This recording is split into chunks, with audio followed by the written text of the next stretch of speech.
प्यारे बच्चों, आप सभी को नमस्कार। इस वाले वीडियो में हम सुगम विज्ञान क्लास 8 का एक्सरसाइज 6 दहन और ज्वाला का क्वेश्चन आंसर देखने वाले हैं। क्वेश्चन नंबर 1 में आपका बोला जा रहा है कि निम्नलिखित की परिभाषित करें।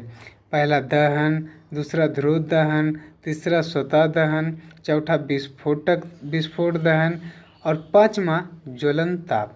इसका आंसर आपका हो जाएगा पहला दहन का कि किसी जलने वाले पदार्थ के वायु या ऑक्सीजन द्वारा जल जाने की क्रिया को हम दहन कहते हैं, मतलब वायु की उपस्थिति में पूर्ण रूप से जल जाना चाहिए। सेकेंड नंबर ध्रुव दहन, जब दहनशील पदार्थ तेजी से जलकर ऊष्मा और प्रकाश उत्पन्न करता है तो इस प्रकार के दहन को हम ध्रुव दहन कहते हैं।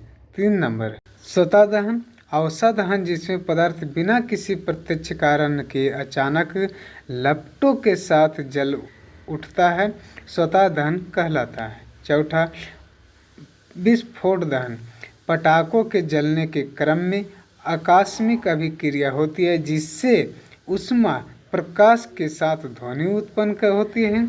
इस प्रकार की अभिक्रिया में काफ़ी मात्रा में गैस निकलती है तथा पटाखे तेजी आवाज़ के साथ जल उठते हैं। ऐसे दहन को विस्फोट दहन कहा जाता है। 5वां नंबर ज्वलन ताप, वह न्यूनतम ताप कर्म कोई पदार्थ वायु की उपस्थिति में आग पकड़ लेता है, उसका ज्वलन ताप कहलाता है। क्वेश्चन नंबर 2 में बोला आपका जा रहा है कि दहन से आप क्या समझते हैं। एक प्रयोग द्वारा दर्शाएं कि किसी बाह्य पदार्थ के दहन के लिए दहन के पोषक पदार्थ की उपस्थित अनिवार्य है, इसे प्रयोग करना है। तो इसका आंसर हो जाएगा कि दहन एक रासायनिक अभिक्रिया है जिसमें पदार्थ स्वतः ऑक्सीजन में जलकर ऊष्मा और प्रकाश के रूप में ऊर्जा मुक्त करते हैं। प्रयोग, एक मोमबत्ती जलाकर टेबल पर रख देते हैं। मोमबत्ती के ऊपर कांच की एक चिमनी लकड़ी के कुछ कुंदे पर इस प्रकार रखते हैं कि वायु चिमनी के नीचे से प्रवेश कर सके। ज्वाला का अवलोकन से पता चलता है कि मोमबत्ती स्वतंत्र पूर्वक जलती है। अब कुंदों को हटाते हैं तो पता चलता है कि मोमबत्ती की ज्वाला टिमटिमाने लगती है। अंत में चिमनी के ऊपर कांच की एक प्लेट रखते हैं तो पाते हैं कि मोमबत्ती कुछ समय के बाद बुझ जाती है। अतः प्रयोग से स्पष्ट है कि जलन के लिए पोषक पदार्थ की उपस्थिति अनिवार्य है। दहन कितने प्रकार का होता है। ध्रुव दहन एवं स्वतः दहन की साधारण व्याख्या करें। तो दहन मुख्यतः 4 प्रकार के होते हैं। ध्रुव दहन, मंद दहन, स्वतः दहन, विस्फोट दहन। और बोला जा रहा है कि ध्रुव दहन एवं स्वतः दहन की साधारण व्याख्या करें। तो ध्रुव दहन की वह क्रिया जो तेज गति से होती है ध्रुव दहन कहलाती है। उदाहरण गैस बर्नर, केरोसिन स्टोव एवं स्ट्रीट लाइट। सेकंड स्वतः दहन, दहन की वह क्रिया जो बाहर से कोई ऊष्मा दिए बिना होती है, स्वतः दहन कहलाती है। मतलब बिना उसको कोई प्रभाव दिए हुए क्या ऊष्मा दिए हुए स्वतः जल जाती है।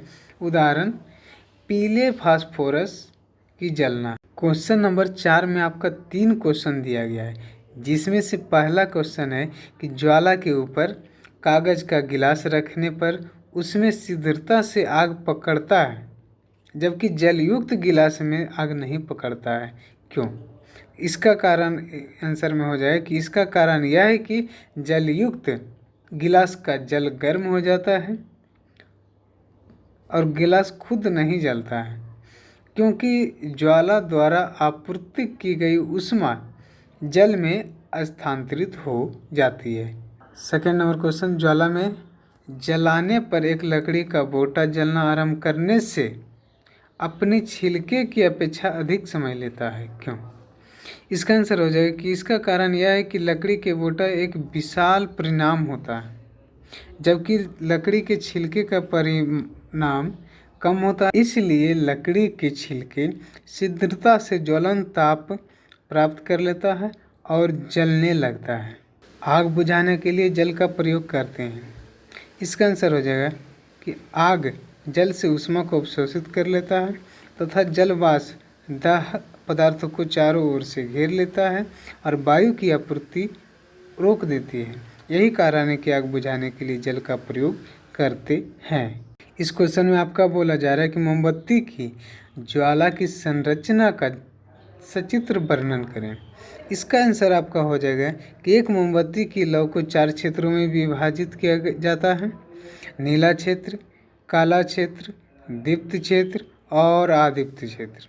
ज्वाला के नीला क्षेत्र में कार्बन कणों के आपूर्ति दहन के फलस्वरूप कार्बन मोनोऑक्साइड गैस बन जाती है और नीचे ज्वाला के साथ जलती है। काला क्षेत्र ज्वाला का सबसे ठंडा भाग होता है और इस क्षेत्र में मोम के आंशिक गर्म एवं अगंध वाष्प होता है। दीप्त क्षेत्र में मोम के वाष्प दहन के लिए वायु में ऑक्सीजन प्राप्त कर नहीं सकते हैं। दीप्त क्षेत्र में मोम का पूर्ण दहन हो जाता है। आग लगने पर उसे पानी डालकर बुझाते हैं। पानी डालने से आग कैसे बुझ जाती है, स्पष्ट करें। इसका आंसर हो जाएगा आग लगने पर पानी डालने से पानी पदार्थ की ऊष्मा को अवशोषित कर लेता है। जिस पदार्थ ज्वलन ताप के नीचे की ताप पर ठंडा हो जाता है तथा जल वाष्प पदार्थ के चारों ओर से घेर लेता है तो वायु की आपूर्ति रोक देती है, अतः आग बुझ जाती है। मोमबत्ती की ज्वाला के स्थिर हो जाने पर उसके ऊपर कांच का प्लेट ले जाने पर काला वलय क्यों बन जाता है?